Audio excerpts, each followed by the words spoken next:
And yeah. I understand that the nature of being is love. You were just saying that fear can't exist in the moment. Right. Then what is it we feel? In other words, if someone was trying to kill you, or chase you, or rape you, or whatever, you're feeling fear at the moment, and you're saying that No, it's not that. It's not that. in the moment. No, it can't exist in the moment.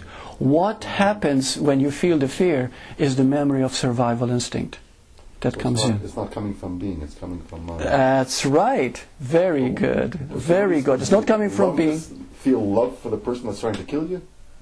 No, it's not. It's not a matter of feel. You see, love is not.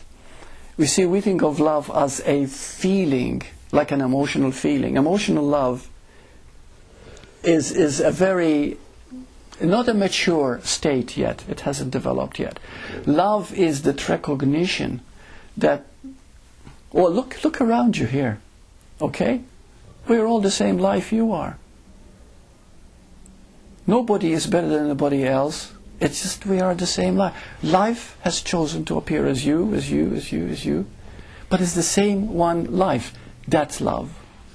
It is that seeing, that total seeing. Okay, that doesn't mean you want to go to bed with them. Okay, we're not talking about that. We're not talking about wanting or needing anything from this love. It is that total understanding that there is no separation. Okay? If someone attacks you at that moment, there is fear.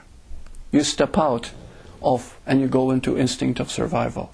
If you start getting in touch with that instinct of survival, which has nothing to do with you as an ego, it's instinct, it's all part of life, to survive in our body, mind, organism, nature, then even then, there might be a moment when you become very calm in the midst of that. There are many, many stories. For example, there's a story of a woman, and actually she was doing the Course in Miracles, and she was in her car. And the guy came in with a gun, and he wanted to rape her in the car. And she looked at him, and she said, you're looking very agitated. Are you scared because your hand is shaking? And she talked to him. And he went away frustrated. She didn't show any fear at all. Now that's coming from love.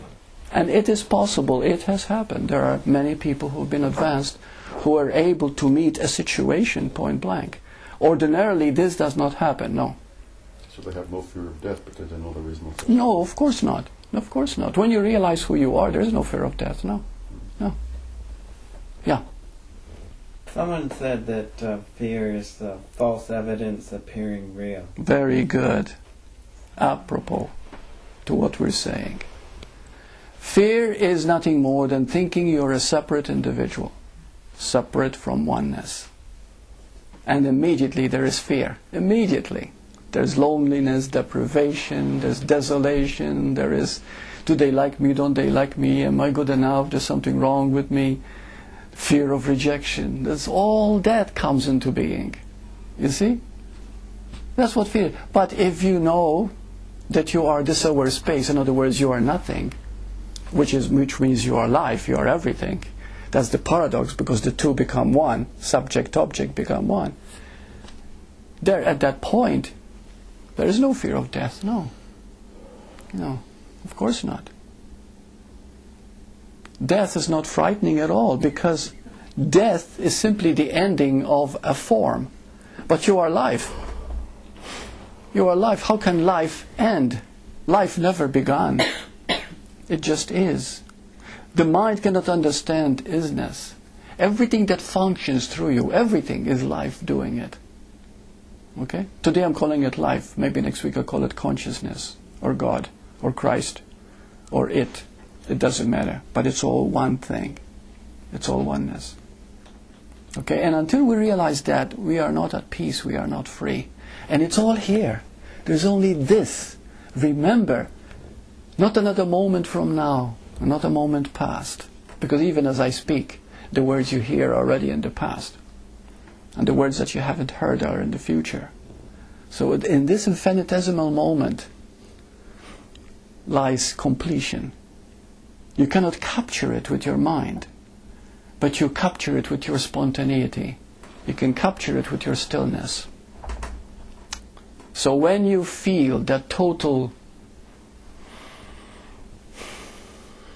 There are moments when we are in grace, or moments when we feel this incredible silence.